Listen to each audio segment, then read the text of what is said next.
Hello students. Modern physics के chapter matter and dual nature of radiation के तीसरे lecture में आपका स्वागत है। आज हम लोग जो पढ़ने वाले हैं इसमें ये पढ़ने वाले हैं फोटो इलेक्ट्रिक इफेक्ट के बारे में। जानते हैं कि ये फोटो इलेक्ट्रिक इफेक्ट क्या होता है। इससे पहले हम लोगों ने क्या पढ़ा है, मॉडर्न फिजिक्स का इंट्रोडक्शन पढ़ा है। Dual nature of matter and radiation के लेक्चर नंबर 2 में हम लोगों ने क्या पढ़ा है, प्रकाश से संबंधित विभिन्न विभिन्न सिद्धांतों को पढ़ा है। जिन सिद्धांतों में सबसे पहला सिद्धांत था न्यूटन के कणिका का सिद्धांत, दूसरा सिद्धांत था हाइगेंस का तरंग सिद्धांत, तीसरा सिद्धांत था मैक्सवेल का इलेक्ट्रोमैग्नेटिक वेव का सिद्धांत यानी कि विद्युत चुंबकीय तरंगों का सिद्धांत। चौथा में हमने पढ़ा था थोड़ा सा आइंस्टीन के बारे में, जिसे लिखा नहीं था, आज लिख करके पढ़ाए थे। और सबसे लास्ट में हमने क्या पढ़ा था, हमने पढ़ा था डी ब्रॉगली का सिद्धांत, जिसमें डी ब्रॉगली ने यह कहा था कि प्रकाशिक विभिन्न घटनाओं को सिद्ध करने के लिए प्रकाश के विभिन्न विभिन्न स्वरूपों का अध्ययन किया जाता है। कभी प्रकाश को कण माना जाता है, तो कभी प्रकाश को तरंग माना जाता है, तो कभी प्रकाश को ऊर्जा भी माना जाता है। लेकिन इसमें इसने ये भी कहा था निष्कर्ष में क्या, कि प्रकाश कैसी होती है, द्वैत प्रकृति की होती है। एक तो प्रकाश की तरंग प्रकृति रहेगी और दूसरी प्रकाश की कैसी प्रकृति रहेगी, कणीय प्रकृति रहेगी। जिसमें कहा गया था कि प्रकाश का कण का अध्ययन जिस समय में करेंगे उस समय में तरंग का अध्ययन नहीं करेंगे, और तरंग का अध्ययन जिस समय में करेंगे उस समय में हम लोग कण का अध्ययन नहीं करेंगे। इतने बातों को पढ़ करके आज हम लोग अपने लेक्चर को थोड़ा सा आगे बढ़ाते हैं। और इस आगे बढ़ाने के क्रम में हम लोग आज अपने चैप्टर का एक नया टॉपिक शुरू करने वाले हैं, जिसका नाम है प्रकाश का विद्युतीय प्रवाह। प्रकाश के विद्युतीय प्रभाव को अंग्रेजी में बोला जाता है क्या, इसे अंग्रेजी में हम लोग कहते हैं क्या, photo electric effect. Photo electric effect आपके बोर्ड के पॉइंट्स ऑफ व्यू से ये बहुत ही इंपॉर्टेंट टॉपिक है, जिसे हम लोग कहते हैं क्या, फोटो इलेक्ट्रिक इफेक्ट। अब देखिए ये क्या कह रहा है, कह रहा है क्या कि जब उचित लो तरंग दैर्घ्य यानी कि निम्न तरंग दैर्घ्य या हाई आवृत्ति यानी कि उच्च आवृत्ति का कोई भी प्रकाश का किरण या परावैंगनी किरण या फिर गामा किरण जब किसी धातु के सतह पर आपतित होता है तो सतह से इलेक्ट्रॉन उत्सर्जित होने लगते हैं। फोटोनों के इस प्रभाव को प्रकाश का विद्युतीय प्रभाव कहते हैं। ये प्रभाव ऊर्जा संरक्षण के नियम पर आधारित है। इस प्रभाव में एक फोटोन एक इलेक्ट्रॉन से संघट्ट करता है और फोटोन का पूर्ण अवशोषण होता है।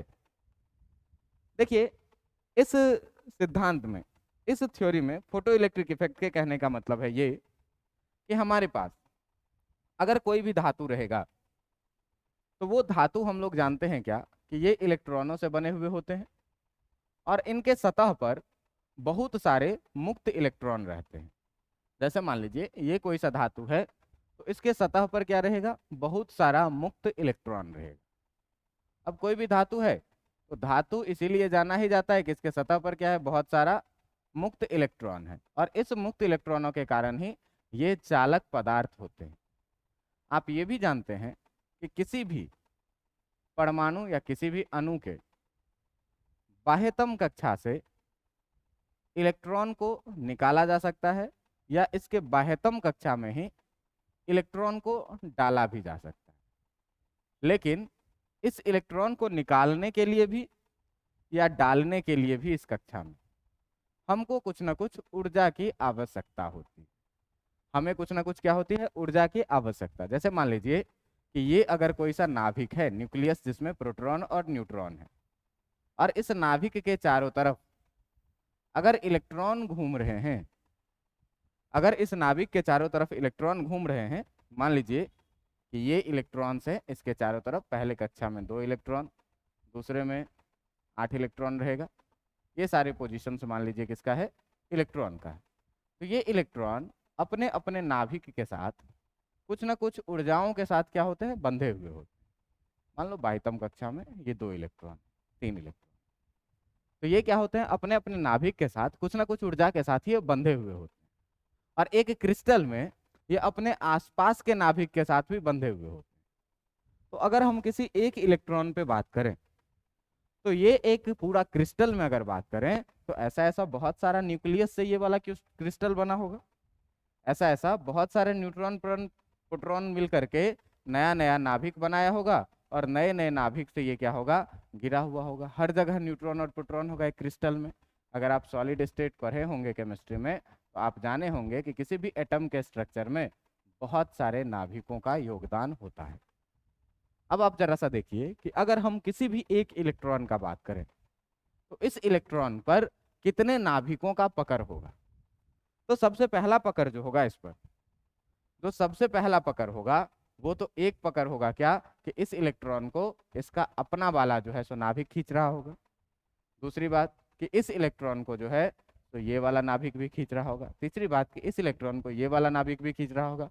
चौथी बात कि इस इलेक्ट्रॉन को हर नाभिक, क्यों कि भाई इलेक्ट्रॉन पर जो है वो कैसा चार्ज है, नेगेटिव चार्ज, जबकि नाभिक कैसा है, पॉजिटिवली चार्ज बॉडी है। तो नेगेटिव चार्ज और पॉजिटिव चार्ज एक दूसरे को क्या करते हैं, अट्रैक्ट करते हैं।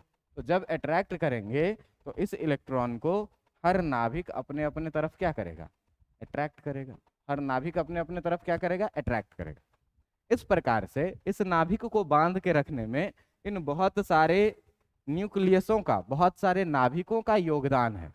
बहुत सारे नाभिकों के कारण ये इलेक्ट्रॉन इस ऊर्जा में, इस कक्ष में भ्रमण कर रही है। लेकिन अगर मानिए कि मुझे इस इलेक्ट्रॉन को यहां से निकालना है तो हमको निकालने के लिए इस इलेक्ट्रॉन को पर्याप्त ऊर्जा देनी पड़ेगी और इसी ऊर्जा को हम लोग क्या बोलते हैं, आयोनाइजेशन एनर्जी। ठीक ना। तो किसी भी धातु के या किसी भी एटम के कक्षा से इलेक्ट्रॉनों को निकालने के लिए भी या डालने के लिए भी किसी भी अणु के कक्षा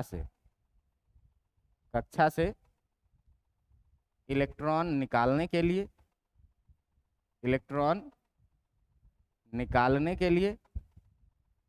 या कक्षा में डालने के लिए, या कक्षा में इलेक्ट्रॉन को डालने के लिए क्या होता है, पर्याप्त ऊर्जा की आवश्यकता होती है।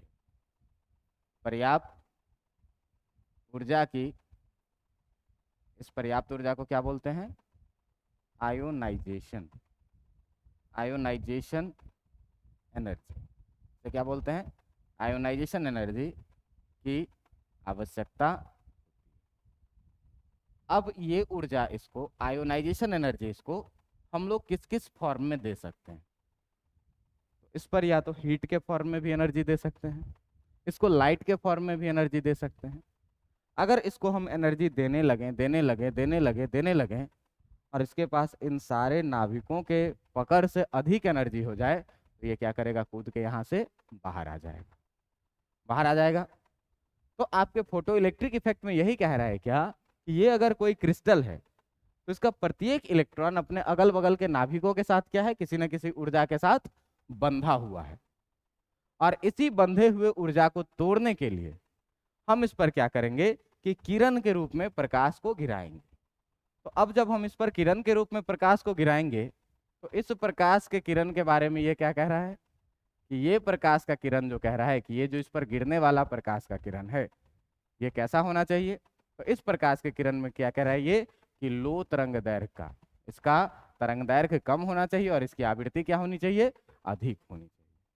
मतलब ये जो आपकी प्रकाश की किरणें रहेगी वो कैसी रहेगी, ये रहेगी आपकी लो वेवलेंथ की, मतलब कम तरंग दैर्घ्य की, लो वेवलेंथ की, ठीक ना, और हाई फ्रीक्वेंसी की।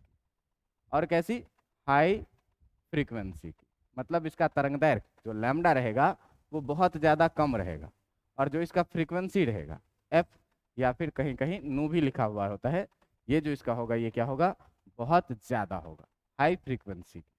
तो हाई फ्रीक्वेंसी का इस पर और लो तरंग दैर्घ्य का जब इस पर प्रकाश पड़ेगा तो इस धातु का जो इलेक्ट्रॉन है, इस इलेक्ट्रॉन को ये प्रकाश के रूप में क्या मिलेगी, यहाँ से ये ऊर्जा मिलेगी। और ये ऊर्जा मिलते अगर किसी इलेक्ट्रॉन को उसके आयोनाइजेशन एनर्जी से अधिक ऊर्जा मिल जाती है, तो अधिक ऊर्जा मिल जाती है तो होगा क्या कि इसके सतह से इलेक्ट्रॉन जिसको ऊर्जा मिलेगा, ये इलेक्ट्रॉन क्या होगा, बाहर निकलना शुरू हो जाएगा, बाहर निकलना शुरू हो जाएगा। तो जो इलेक्ट्रॉन बाहर निकल गया, जो इलेक्ट्रॉन बाहर निकल गया, उसे हम लोग क्या कहते हैं, उसे हम लोग कहते हैं उत्सर्जित इलेक्ट्रॉन। उसे हम लोग क्या कहते हैं, उत्सर्जित इलेक्ट्रॉन। उत्सर्जित इलेक्ट्रॉन को हम लोग इंग्लिश में बोलेंगे क्या, emitted, emitted electron, emitted electron. मतलब इस पर क्या किए हम कि प्रकाश की तरंगे डालें। प्रकाश की तरंगे किस रूप में डालें, तो प्रकाश की तरंगे हम इसमें डालें ऐसे कि जिसका तरंग दैर्घ्य क्या हो, बहुत कम हो, और जिसका फ्रीक्वेंसी क्या हो, बहुत अधिक हो। अगर ऐसे प्रकाश की किरणों को हम लोग डालेंगे तो क्या होगा कि इसके सतह पर, इस धातु के सतह पर जो भी इलेक्ट्रॉन उपस्थित है, उस इलेक्ट्रॉन को प्रकाश के रूप में ऊर्जा मिलना शुरू हो जाएगा। उस इलेक्ट्रॉन को क्या होगा, प्रकाश के रूप में ऊर्जा मिलना शुरू हो जाएगा। ये प्रकाश इस पर पड़ती रहेगी, धीरे धीरे धीरे धीरे ये क्या करेगा कि इलेक्ट्रॉन ऊर्जा के रूप में, ऊर्जा को प्रकाश के रूप में अवशोषित करता रहेगा। एक समय ऐसा आएगा, बहुत देर के बाद एक समय ऐसा आएगा कि जब इसको अपने आयोनाइजेशन एनर्जी के बराबर में ऊर्जा मिल जाएगी और ये क्या करेगा, इस कक्षा से बाहर आ जाएगा। तो जब ये कक्षा से बाहर गया तो ये इलेक्ट्रॉन अब क्या हो गया, उत्सर्जित हो गया, इसके सतह से हट गया। इसी इलेक्ट्रॉन को हम लोग क्या कहते हैं, उत्सर्जित इलेक्ट्रॉन। और ये संपूर्ण घटना को, इसी संपूर्ण घटना को हम लोग क्या कहेंगे, इसी संपूर्ण घटना को हम लोग कहेंगे क्या, फोटो इलेक्ट्रिक इफेक्ट, प्रकाश का विद्युतीय प्रभाव। तो यहाँ पर यही देखें क्या आप कि जब उचित यानी कि लो तरंगदैर्घ्य और हाई आवृत्ति का विकिरण प्रकाश या पराबैंगनी प्रकाश या गामा किरणें किसी धातु के सतह पर आपतित होता है तो सतह से इलेक्ट्रॉन उत्सर्जित होने लगते हैं। सतह से क्या होते हैं, इलेक्ट्रॉन उत्सर्जित होने लगते हैं। यहाँ एक शब्द फोटोन के प्रभाव का चर्चा किया हुआ है, इस फोटोन के बारे में अभी हम लोग चर्चा करने वाले हैं। तो क्या कह रहा है कि प्रकाश के इसी प्रभाव को जो है सो हम लोग क्या कहते हैं, क्या कहते हैं, प्रकाश का विद्युतीय प्रभाव यानी कि फोटो इलेक्ट्रिक इफेक्ट कहते हैं। यह ऊर्जा के संरक्षण पर भी काम करता है और संवेग संरक्षण पर भी यह काम करता है। यह एक फोटोन के प्रभाव, एक इलेक्ट्रॉन के प्रभाव के क्या होता है, संघट्य होता है, मतलब इसके तुलनात्मक होता है। बातें समझ में आ रही है। मैं क्या बोला कि किसी भी धातु के सतह पर जब लो वेवलेंथ का और हाई फ्रीक्वेंसी का, मतलब कम तरंग दैर्घ्य का और अधिक आवृत्ति का जब प्रकाश गिरेगा, ये प्रकाश पराबैंगनी किरण हो सकती है, ये प्रकाश जो है तो गामा किरणें हो सकती है, ये कोई सामान्य प्रकाश हो सकती है। बस शर्त क्या है कि ये कितना होना चाहिए, लो वेवलेंथ का होना चाहिए और हाई फ्रीक्वेंसी का होना चाहिए। ये प्रकाशें जब किसी धातु के सतह पर गिरेगी तो इस धातु के सतह पर जो भी इलेक्ट्रॉन मुक्त अवस्था में है, उन इलेक्ट्रॉनों को बहुत सारे न्यूक्लियस ने, इसके अगल बगल के न्यूक्लियस ने क्या किया है, पकड़ के रखा हुआ है। अब उस पकड़ को कुछ ना कुछ ऊर्जा से रखा हुआ है। तो इस इलेक्ट्रॉन को अगर बाहर से ऊर्जा मिल रही है और एक समय ऐसा आ जाए कि इसको इतना ऊर्जा मिल जाए, इतना ऊर्जा मिल जाए जो इसके आयोनाइजेशन एनर्जी से ज़्यादा हो जाए, तो ये क्या होगी, बाहर निकल जाएगी। ये ऊर्जा हम इसको हीट के रूप में भी दे सकते हैं, लेकिन यहाँ पर क्या कह रहा है कि प्रकाश के रूप में देना है। कैसा प्रकाश, जिसका फ्रीक्वेंसी क्या हो, हाई हो, और जिसका तरंग दैर्घ्य क्या हो, लो हो, कम से कम तरंग दैर्घ्य। ऐसे प्रकाशों को जब डालेंगे तो ये सतह क्या करेगा, ऊर्जा को प्राप्त कर लेगा, और एक ऊर्जा प्राप्त करने के बाद ये क्या होगा, इलेक्ट्रॉन इसके सतह से बाहर निकलने लगेगा। इसी संपूर्ण घटना को, इसी संपूर्ण घटना को हम लोग क्या कहते हैं, प्रकाश का विद्युतीय प्रभाव कहते हैं, फोटो इलेक्ट्रिक इफेक्ट कहते हैं। बातें समझ में आ रही है। अब देखिए कि इस फोटो इलेक्ट्रिक इफेक्ट में क्या कह रहा है, इस फोटो इलेक्ट्रिक इफेक्ट में एक आइंस्टीन ने अपना प्रकाश का सिद्धांत दिया था, जिसे हम लोग जिसे हम लोग जिसे हम लोग आइंस्टीन का जिसे हम लोग आइंस्टीन का क्वांटा का सिद्धांत भी कहते हैं। आइंस्टीन का क्वांटा का सिद्धांत, आइंस्टीन का क्वांटा का सिद्धांत, इसे अंग्रेजी में कहा जाता है क्या, क्वांटम थ्योरी, क्वांटम थ्योरी। इस क्वांटम थ्योरी में आइंस्टीन ने कहा, इसमें आइंस्टीन ने कहा था क्या, इसमें आइंस्टीन ने कहा था क्या कि इस सिद्धांत के अनुसार, इस सिद्धांत के अनुसार, इस सिद्धांत के अनुसार प्रकाश छोटे छोटे प्रकाश छोटे छोटे ऊर्जा के छोटे छोटे ऊर्जा के पैकेट ऊर्जा के पैकेट के रूप में संचरण करती है। छोटे छोटे ऊर्जा के पैकेट के रूप में संचरण करती है। छोटे छोटे ऊर्जा के पैकेट के रूप में संचरण करती है। पिछले लेक्चर में भी मैं बताया था, इन्हीं छोटे पैकेटों को, इन्हीं ऊर्जा के छोटे छोटे पैकेटों को, इन्हीं ऊर्जा के छोटे छोटे पैकेटों को आइंस्टीन ने, इसी ऊर्जा के छोटे छोटे पैकेटों को आइंस्टीन ने क्या कहा? फोटॉन कहा। फोटॉन का नाम दिया। इसी ऊर्जा के छोटे छोटे पैकेटों को इन्होंने क्या कहा? क्या कि ये जो है इसका नाम क्या है? फोटॉन दे दिया गया। ये था क्या? आइंस्टीन का थ्योरी, जिसे हम लोग क्वांटा का सिद्धांत भी कहते हैं। इन्होंने अपने सिद्धांत में क्या कहा कि जो प्रकाश है वो प्रकाश छोटे छोटे ऊर्जा के पैकेटों के रूप में संचरण करती है। छोटे छोटे पैकेटों के रूप में ये आगे की तरफ बढ़ती है ऊर्जा के रूप में, और इन्हीं छोटे छोटे पैकेटों का नाम इन्होंने क्या दिया? फोटॉन। अब इस टॉपिक में हमको थोड़ा फोटॉन के बारे में डिटेल्स में पढ़ना है। पहले हम लोग क्या जाने? Photo electric effect. हम लोग जानते हैं कि किसी भी धातु के सतह पर मुक्त इलेक्ट्रॉन होता है। वो मुक्त इलेक्ट्रॉन धातु के अन्य नाभिकों के साथ क्या होता है? बंधा हुआ होता है, कुछ ना कुछ ऊर्जा से बंधा हुआ होता है। जब इस इलेक्ट्रॉन को हम बाहर से कोई भी ऊर्जा देंगे तो ये एक समय आएगा कि अपने आयोनाइजेशन एनर्जी को प्राप्त कर लेगा और सतह से क्या हो जाएगा? बाहर हो जाएगा। तो ये जो हम ऊर्जा दे रहे हैं, यदि ये ऊर्जा प्रकाश के रूप में दें, तो प्रकाश के रूप में कैसा प्रकाश देंगे? जिसका तरंग दैर्घ्य क्या हो? लो हो, और आवृत्ति क्या हो? हाई हो। अगर ऐसे प्रकाश के रूप में हम इसको ऊर्जा देंगे तो ये ऊर्जा प्राप्त करके इलेक्ट्रॉन का उत्सर्जन होगा, और इलेक्ट्रॉन के उत्सर्जन के इसी घटना को हम लोग क्या कहेंगे? प्रकाश का विद्युतीय प्रभाव करेंगे, जिसमें एक टर्म था फोटॉन। ये कहाँ से आया था? तो आइंस्टीन के थ्योरी से आया था, जिसको क्वांटा का सिद्धांत कहा जाता था। क्वांटम थ्योरी ऑफ आइंस्टीन कहा गया था। ये बहुत ही इंपॉर्टेंट थ्योरी है। अब आइंस्टीन के इस थ्योरी में इन्होंने क्या कहा? क्या कि जो प्रकाश है ये छोटे छोटे ऊर्जा के पैकेटों के रूप में संचरण करती है, और ऊर्जा के इसी छोटे छोटे पैकेट को हम लोग क्या कहते हैं? फोटॉन कहते हैं। ऊर्जा के इसी छोटे छोटे पैकेट को हम लोग क्या कहते हैं? फोटॉन कहते हैं। अब देखिए कि बात आ रही है क्या कि ये फोटॉन है क्या चीज?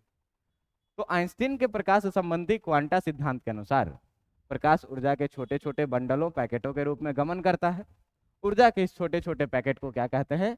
फोटॉन कहते हैं। और इन्होंने क्या कहा क्या कि प्रत्येक फोटॉन की ऊर्जा जो होती है, प्रत्येक फोटॉन की जो ऊर्जा होती है वो E=hν=hc/λ के बराबर में होती है। ये चीज को याद रखना है। अब देखिए इसमें बहुत सारा टर्म है क्या? जहां पर c क्या है? प्रकाश का वेग है। जहां पर आपका h क्या है? h को क्या बोला गया? ये प्लैंक नियतांक है, प्लैंक कांस्टेंट है, जिसका वैल्यू कितना होता है? 6.6 × 10⁻34 जूल कूलॉम। ठीक ना? प्लैंक कांस्टेंट है, ये आप लोग केमिस्ट्री में अधिकतर उपयोग किए होइएगा। 6.6 × 10⁻34 जूल कूलॉम। जैसे इलेक्ट्रोस्टैटिक कांस्टेंट पढ़े थे 9 × 10⁹, उसी तरह से एक ये क्या है? प्लैंक कांस्टेंट है, जिसे हम लोग कितना वैल्यू रखते हैं? 6.6 × 10⁻34 जूल सेकेंड। आपको क्या कहा कि आवृत्ति हमेशा किस में नापना है? हर्ज में नापना है। नू, ये भी नहीं है, इसे न्यू पढ़ा जाता है, न्यू। ठीक ना? और ये क्या है? आवृत्ति है, इसे हर्ज में नापेंगे। और ये क्या रहेगा? लैम्डा तरंग दैर्घ्य रहेगा। किसी भी तरंग का तरंग दैर्घ्य रहेगा। फोटोन का ऊर्जा इस चैप्टर में, या फोटोन का ही नहीं, जिस भी ऊर्जा को हम लोग नापेंगे वो सारा ऊर्जा हमारा किस में नापाएगा? इलेक्ट्रॉन वोल्ट में नापाएगा। अब आप देखिए कि वेव में अगर आप प्रकाश के तरंग के रूप में बात करें, तो तरंग के रूप में आप बात करें तो देखिए कि ये जो है एक तरंग होती है, ये एक तरंग होती है, और यहाँ से यहाँ तक एक आवृत्ति पूरा करने में जितना दूरी तय करता है, इसे ही हम लोग क्या कहते हैं, इसे ही हम लोग क्या कहते हैं, तरंग दैर्घ्य। इसे ही हम लोग क्या कहते हैं, तरंग दैर्घ्य लैम्डा। और इसको एक ऑसिलेशन कंप्लीट करने में जो टाइम लगता है, इसे हम लोग क्या कहते हैं, टाइम पीरियड। और आपको पता होगा कि इसका जो फ्रीक्वेंसी होता है, फ्रीक्वेंसी फ्रीक्वेंसी नू इक्वल टू जो होता है, वो नू इक्वल टू कितना होता है, 1/t। नू इक्वल टू कितना होता है, 1/t। तो आप देखिए यहाँ से E इक्वल टू एच नू लिखा हुआ है। E इक्वल टू कितना हुआ है, एच नू। तो एच नू अगर लिखा है, तो यहाँ से आप एक चीज देखिए कि अगर स्पीड का बात करें हम लोग, अगर हम लोग बात करें किस चीज का, स्पीड का, तो आप देखिए यहाँ पर क्या आएगा। अगर हम लोग स्पीड का बात करें, तो स्पीड का क्या बात आएगा, ये देखिए यहाँ से कि मैं क्या बोला अभी, मैं बोला क्या, ये प्रकाश का एक तरंग है, एक तरंग है। इस तरंग को एक चक्कर पूरा करने में कितने का समय लगता है, इस तरंग को एक चक्कर पूरा करने में जो समय लगता है, इसे हम लोग क्या बोलते हैं, इसे बोलते हैं हम लोग क्या, आवर्तकाल। इसे हम लोग क्या बोलते हैं, आवर्तकाल। जिस आवर्तकाल को हम लोग किस चीज से डिनोट करते हैं, टी। और एक ऑसिलेशन में ये जितना दूरी तय किया, इसे हम लोग क्या कहते हैं, लैम्डा, जिसे हम लोग क्या बोलते हैं, तरंग दैर्घ्य बोलते हैं। इस तरंग दैर्घ्य को हम लोग किस चीज से डिनोट करते हैं, लैम्डा। तो देखिए अगर यहाँ से हम लोग बात करें किस चीज का, प्रकाश की चाल का, अगर हम लोग बात करें किस चीज का, प्रकाश की चाल का, तो प्रकाश की चाल बराबर जो हम लोग लिखेंगे, वो क्या लिखेंगे, चाल बराबर दूरी बट्टा समय। तय की गई दूरी क्या लिखेंगे, तय की गई दूरी, और बट्टा क्या, कुल लगा समय। बट्टा में क्या लिखेंगे, कुल लगा समय। अब देखिए ये चीज कि ये दूरी कितना तय किया, प्रकाश के चाल को हम लोग सी से डिनोट कर रहे हैं, इक्वल टू ये तय की गई दूरी, यहाँ से यहाँ तक जाने में ये प्रकाश ने कितना दूरी तय किया, लैम्डा के बराबर में। अब ये तय की गई दूरी कितना है, लैम्डा, और इसमें जाने में इसको कुल समय कितना लगा, तो आवर्तकाल के बराबर है। तो आवर्तकाल के बराबर में समय लगा तो कितना लिखेंगे, लैम्डा/t। ये फॉर्मूला आता है क्या, कि प्रकाश का चाल c बराबर जो होगा वो कितना होगा, लैम्डा/t। अब देखिए यहाँ से कि हम लोग आवृत्ति का परिभाषा जानते हैं क्या, कि आवृत्ति का परिभाषा जानते हैं क्या, आवृत्ति का परिभाषा क्या कहता है, आवृत्ति आवृत्ति नू। इस नू का परिभाषा क्या कहता है क्या, कि एक सेकंड में, एक सेकंड में, एक सेकंड में ये कितना बार ऑसिलेशन कंप्लीट किया, ठीक ना, एक सेकंड में कितना बार ये आवर्त बनाया है, एक कंप्लीट ऑसिलेशन किया।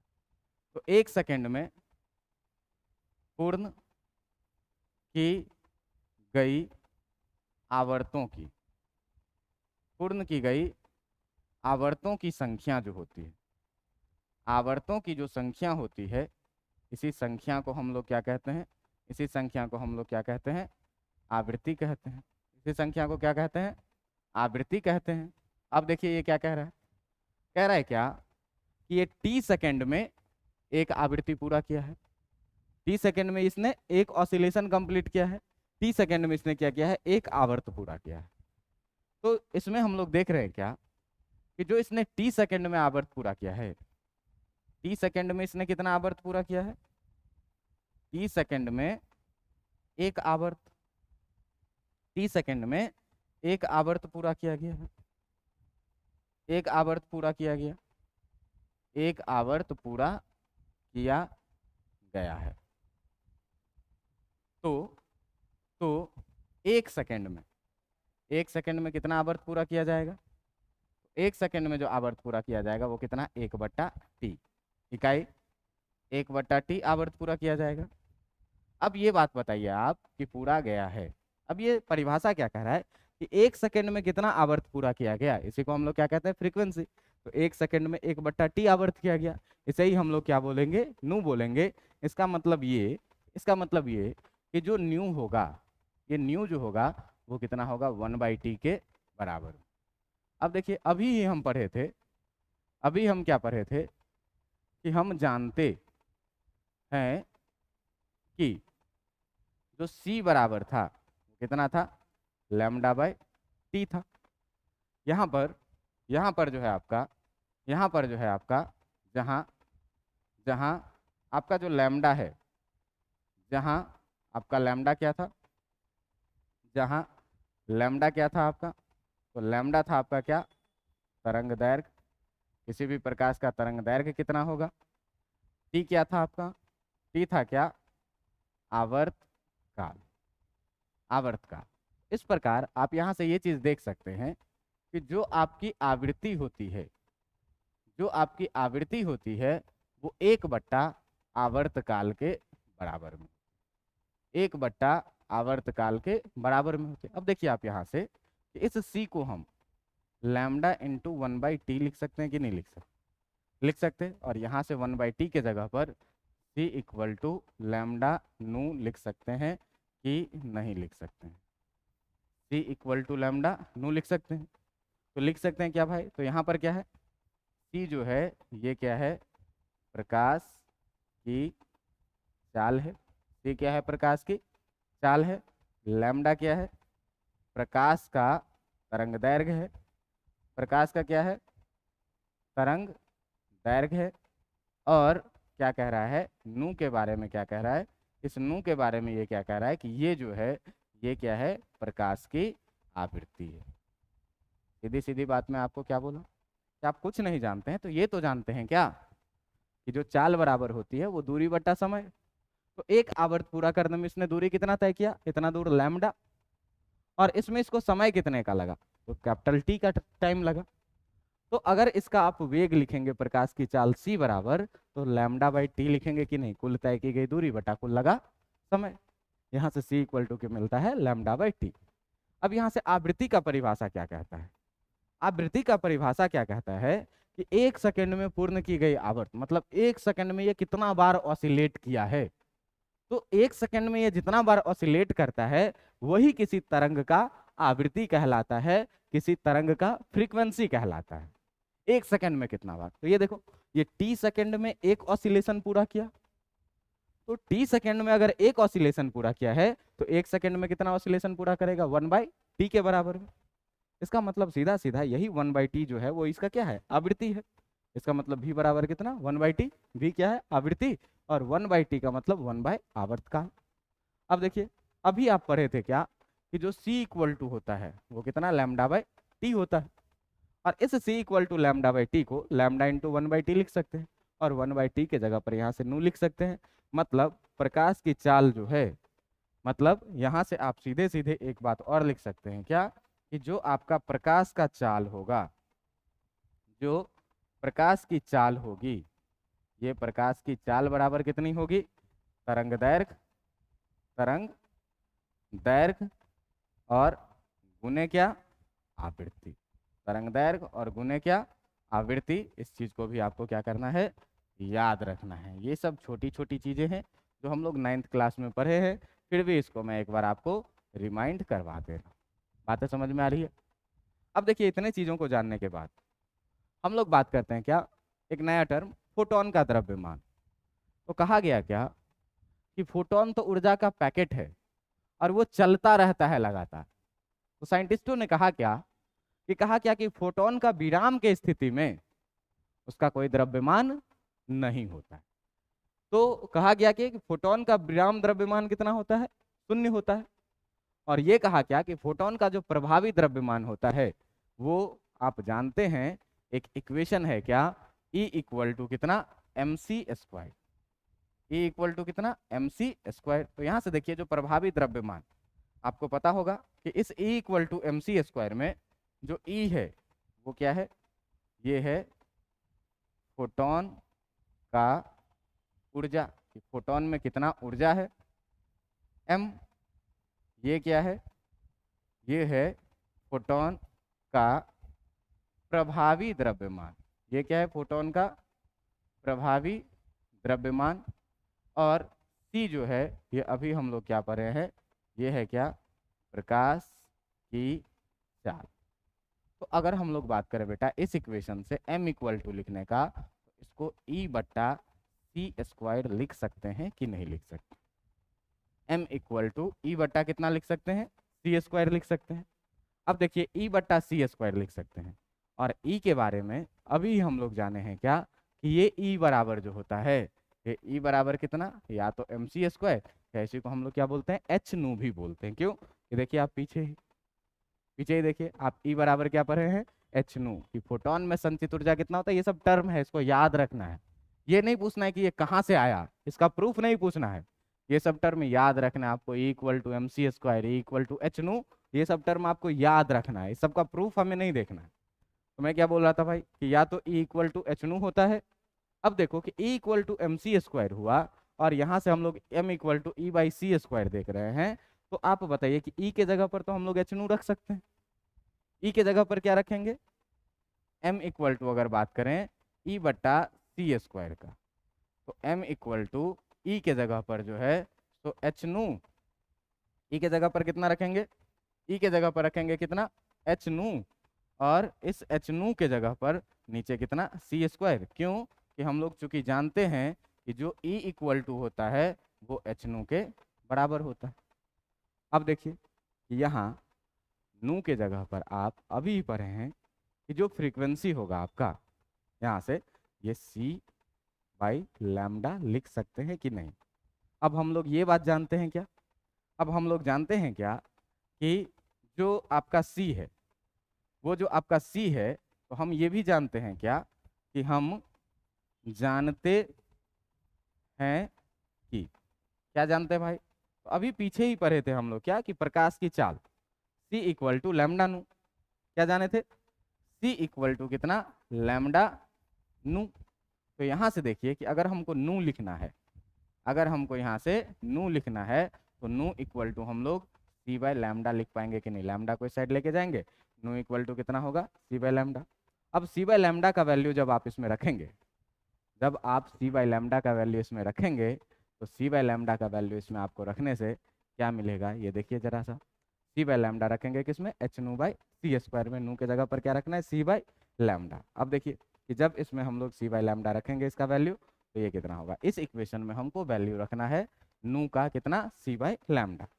अब देखिए कि एम इक्वल टू ये था कितना, ये था कितना, एम इक्वल टू था कितना, एम इक्वल टू था ये कितना, एम इक्वल टू था एच नू बाई सी स्क्वायर, कितना, एच नू बाई कितना, सी स्क्वायर, और हम लोग इस नू के जगह पर कितना डालेंगे, H C by lambda times कितना, सी स्क्वायर।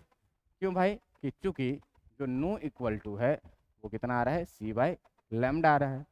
अब देखिए सी से ये स्क्वायर कट जाएगा, तो ये बचेगा कितना, M equal to H by कितना बचेगा, ऊपर बच रहा है एच, और बाई नीचे कितना बच रहा है, लैम्डा टाइम्स सी। एच क्या है, प्लैंक नियतांक है, लैम्डा क्या है, तरंग दैर्घ्य है, और सी क्या चीज़ है, तो प्रकाश का चाल है।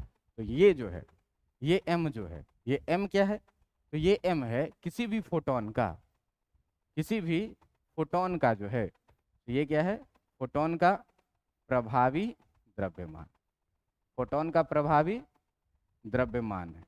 यहाँ पर एच के बारे में आपको पता है कि एच क्या है, प्लांक नियतांक है, प्लांक नियतांक है, जिसका वैल्यू कितना पड़े थे अभी, 6.6 इंटू, जिसका वैल्यू कितना पड़े थे, 6.6 इंटू 10⁻34 जूल सेकेंड। प्लैंक नियतांक के बारे में 6.6 इंटू, और लैम्डा के बारे में आपको पता है कि लैम्डा क्या है, लैम्डा है आपका तरंग दैर्घ्य, और सी के बारे में आपको पता है कि सी जो है आपका, ये क्या है, प्रकाश की वेग या, बात समझ में आ रही है इतनी। मैं क्या बोला कि भाई साहब तुम ये जानते हो कि E equal to M C square होता है, किसी भी फोटोन में संचित ऊर्जा या तो एम सी स्क्वायर के बराबर में या तो एच नू के बराबर में, याद रखना है। तो यहाँ से देखिए m equal to E by C square लिखेंगे, और यही m जो होगा क्या होगा, इसका प्रभावी द्रव्यमान होगा। सबसे पहला बात ये याद रखना है कि फोटोन का विराम का द्रव्यमान कितना है, 0 है, कोई द्रव्यमान नहीं। और प्रभावी द्रव्यमान का अगर बात करें तो m equal to E by C square होगा। ई के जगह पर हम लोग क्या जानते हैं पीछे से, कि ई बराबर कितना होता है, एच नू होता है, अभी पीछे देखे थे, ई बराबर कितना होता है, एच नू होता है। देखिए ई बराबर कितना, एच नू, ई के जगह पर जैसे ही आप एच न्यू डालिएगा तो एच न्यू जैसे ही डालिएगा तो ये H nu by C square हो जाएगा। और देखिए कि यहाँ पर न्यू के सी बराबर, अभी हम लोग लैम्डा न्यू पढ़े थे, इसका मतलब न्यू बराबर कितना हो जाएगा, सी बाई लैम्डा। इसमें जैसे ही न्यू के जगह पर सी बाई लैम्डा का वैल्यू रख करके सॉल्व किए तो देखिए क्या m equal to H by lambda c आ रहा है, और ये क्या है, फोटोन का प्रभावी द्रव्यमान। तो परिस्थिति के अनुसार हम लोग फोटोन के प्रभावी द्रव्यमान के लिए इनमें से कोई सा भी फॉर्मूला आप याद रख सकते हैं। ये जैसा जैसा चीज हमको डाटा गिवन रहेगा उस हिसाब से हम लोग फोटोन के प्रभावी द्रव्यमान के लिए हम लोग ये रखेंगे। फोटोन का विराम का द्रव्यमान कभी भी परिभाषित नहीं है। कब का? गतिक द्रव्यमान परिभाषित है। तो यहाँ देखिए यह फोटोन का गतिक द्रव्यमान है। क्या? m इक्वल टू या तो e बाई सी स्क्वायर लिखेंगे, या तो H nu by C square लिखेंगे, या तो h बाई सी लैम्डा लिखेंगे। ये सारी चीजें जो है तो क्या है, फोटोन का गतिक द्रव्यमान है। क्या बोले कि फोटोन का प्रभावी द्रव्यमान कितना होगा? आप सीधे कहिएगा कि यदि फोटोन रेस्ट में है, विराम में है, तो इसका प्रभावी द्रव्यमान कितना? शून्य। लेकिन अगर कोई भी फोटोन गति कर रहा है तो गति कर रहा है तो इसका प्रभावी द्रव्यमान m equal to E by C square, कुछ भी हो सकता है, m equal to E by C square भी हो सकता है, m equal to H nu by C square भी हो सकता है, और m equal to H by C lambda भी हो सकता है। ये इतने चीजें हम लोगों ने अभी तक देखा। अब देखिए ये कह रहा है क्या कि फोटोन का संवेग कितना होगा। तो आप जानते हैं क्या कि किसी भी प्रभावी चीजों का जो संवेग होता है, जो संवेग होता है वो संवेग बराबर क्या होता है? द्रव्यमान और गुणे कितना? वेग। द्रव्यमान गुणे कितना? वेग। तो यहाँ पर देखिए फोटोन का बात कर रहे हैं, और फोटोन क्या है? प्रकाश के रूप में चल रहा है, मतलब फोटोन प्रकाश के वेग से चल रहा होगा। फोटोन के बारे में देखिए कि अगर फोटोन का हम लोग बात करें तो ये जो फोटोन है, ये फोटोन क्या है? फोटोन ऊर्जा का पैकेट है। फोटोन ऊर्जा का क्या है? पैकेट है। फोटोन ऊर्जा का पैकेट है जो प्रकाश के रूप में चलती है। तो कैसे चलती है? प्रकाश के रूप में चलती है। तो प्रकाश के रूप में चलती है का मतलब सीधा सीधा ये है भाई साहब कि ये प्रकाश के वेग से भी चलती है। प्रकाश के रूप में, प्रकाश के वेग क्या? c। प्रकाश के वेग को किस चीज से डिनोट करते हैं? c। प्रकाश के वेग से चलती है। इसका मतलब अब देखिए, आप अगर जानते हैं कि संवेग बराबर द्रव्यमान गुणे वेग होता है, जिसे हम लोग mv भी बोलते हैं, तो यहाँ पर अगर द्रव्यमान लेंगे तो ये संवेग जो लिखेंगे तो संवेग में क्या लिखेंगे? फोटोन का प्रभावी द्रव्यमान, फोटोन का प्रभावी द्रव्यमान, फोटोन का प्रभावी द्रव्यमान, और गुणे कैसा वेग? तो प्रकाश का वेग। क्यों? कि ये जो है तो प्रकाश जो चल रही है, जो फोटोन चल रही है, वो फोटोन किसके वेग से चल रही है? प्रकाश के वेग से चल रही है। अब जब प्रकाश के वेग से चल रही है भाई साहब, तो जो हम लोग यहाँ पर वेग लेंगे वो किसका लेंगे? प्रकाश का ही वेग लेंगे। अब देखिए कि फोटोन का प्रभावी द्रव्यमान कितना है? m, और इसका वेग कितना है? c। m के बारे में अब इसी को हम लोग अलग अलग तरीके से लिख सकते हैं। कैसे? तो m को अगर हम लोग डाल दें इस फॉर्मूला से, देखिए p equal to m into c. अब इसमें देखिए कि अगर अगर E equal to M C square से m का वैल्यू निकालना कितना? E बट्टा सी स्क्वायर, और इसमें रख दिया जाए, तो अगर इस m इक्वल टू ई बट्टा सी स्क्वायर का वैल्यू हम लोग इसमें पुट कर देंगे, तो इसमें पुट करने से आपको क्या मिल जाएगा? p इक्वल टू m के जगह पर ई बट्टा सी स्क्वायर, और गुने c से स्क्वायर कटेगा, और p इक्वल टू कितना बच जाएगा? ई बट्टा सी। ये भी एक फॉर्मूला है, ई बट्टा सी। ई के जगह पर आप क्या जानते हैं कि जो ई बराबर है, जो ई बराबर है वो कितना होता है? ई बराबर जो है ये कितना होता है? एच नू होता है। अभी देखिए पीछे हर जगह रटते आए हैं, ई बराबर कितना? एच नू। ई बराबर कितना रटते आए हैं? एच नू। ई बराबर एम सी स्क्वायर, और बराबर कितना? एच नू। तो अगर ई बराबर एच नू होता है, तो अगर ई बराबर एच नू का वैल्यू हम लोग इसी में रख देंगे, तो यहाँ से क्या निकल के आ जाएगा? पी बराबर ई के जगह पर एच न्यू, और बटा कितना? सी। ये भी क्या हो जाएगा? एक संवेग का परिभाषा हो जाएगा। दूसरी चीज देखिए क्या दिया हुआ है, एच बाय लैम्डा दिया हुआ है। एच बाय लैम्डा दिया हुआ है तो अब हम लोग क्या करते हैं, इसमें न्यू बराबर देखिए कि आप न्यू बराबर क्या पढ़े हुए हैं, आप न्यू बराबर पढ़े हुए हैं कितना, सी बाय लैम्डा। आप क्या पढ़े हुए हैं, न्यू बराबर क्या पढ़े हुए हैं, सी बाय लैम्डा। तो अगर ये चीज आप इसमें डाल दीजिएगा, न्यू बराबर कितना, सी बट्टा लैम्डा। क्यों भाई, इस सी इक्वल टू तो पढ़े थे ना लैम्डा इंटू न्यू, ये ना पढ़े थे, सी इक्वल टू क्या पढ़े थे, lambda into nu, C equal to lambda nu पढ़े थे। तो यहाँ से nu equal to C by lambda रखेंगे।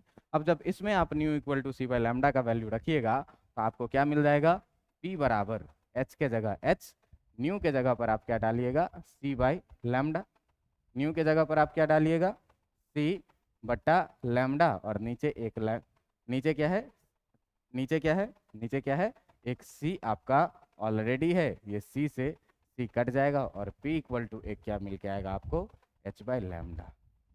तो ये क्या हो गया, किसी भी फोटोन का संवेग हो गया। अलग अलग रूपों में अलग अलग तरीके से लिख सकते हैं क्या भाई। तो संवेग के लिए द्रव्यमान गुने वेग तो जान रहे हो, द्रव्यमान कैसा, तो फोटोन का संवेग लिख रहे हैं तो फोटोन का प्रभावी द्रव्यमान, और वेग कैसा, तो फोटोन प्रकाश के रूप में चलती है, इसका मतलब प्रकाश के वेग से चलती है। हम मुख्यमंत्री के काफिला में चलेंगे तो इसका मतलब मुख्यमंत्री जिस वेग से जाएगा उसी वेग से हम भी जाएंगे। तो फोटोन कैसे चल रहा है, प्रकाश के वेग से, कैसे चाल से, प्रकाश के चाल से, सी से। तो भाई साहब जो लिखेंगे संवेग बराबर वो फोटोन का प्रभावी द्रव्यमान गुने प्रकाश का वेग, तो ये P इक्वल टू कितना लिखेंगे, m इंटू सी। अब जानते हैं कि E equal to MC square होता है, तो M इक्वल टू E बटा सी स्क्वायर डाल दीजिए, इसमें कट के कितना हो जाएगा, E बटा सी। ये भी क्या हो गया, एक संवेग का परिभाषा। अब जानते हैं कि E इक्वल टू कितना होता है, एच नू, डाल दीजिए इसमें, कितना हो गया, एच नू बाई सी। आप जानते हैं क्या, न्यू इक्वल टू कितना होता है, सी बाय लैम्डा, इसमें डाल दीजिए, P इक्वल टू कितना निकल के आ जाएगा, एच बाय लैम्डा। इस प्रकार से ये निकल के आ रहा है क्या, कि जो आपका संवेग है, इस संवेग का इनमें से आप किसी भी परिभाषा का उपयोग कर सकते हैं इसके संवेग को याद रखने के लिए। इसके संवेग को याद रखने के लिए आप इनमें से किसी भी परिभाषा का उपयोग कर सकते हैं। जैसे जैसे हमारी ज़रूरत रहेगी उस ज़रूरत के हिसाब से हम लोग यहाँ से क्या करेंगे, परिभाषा का उपयोग करेंगे।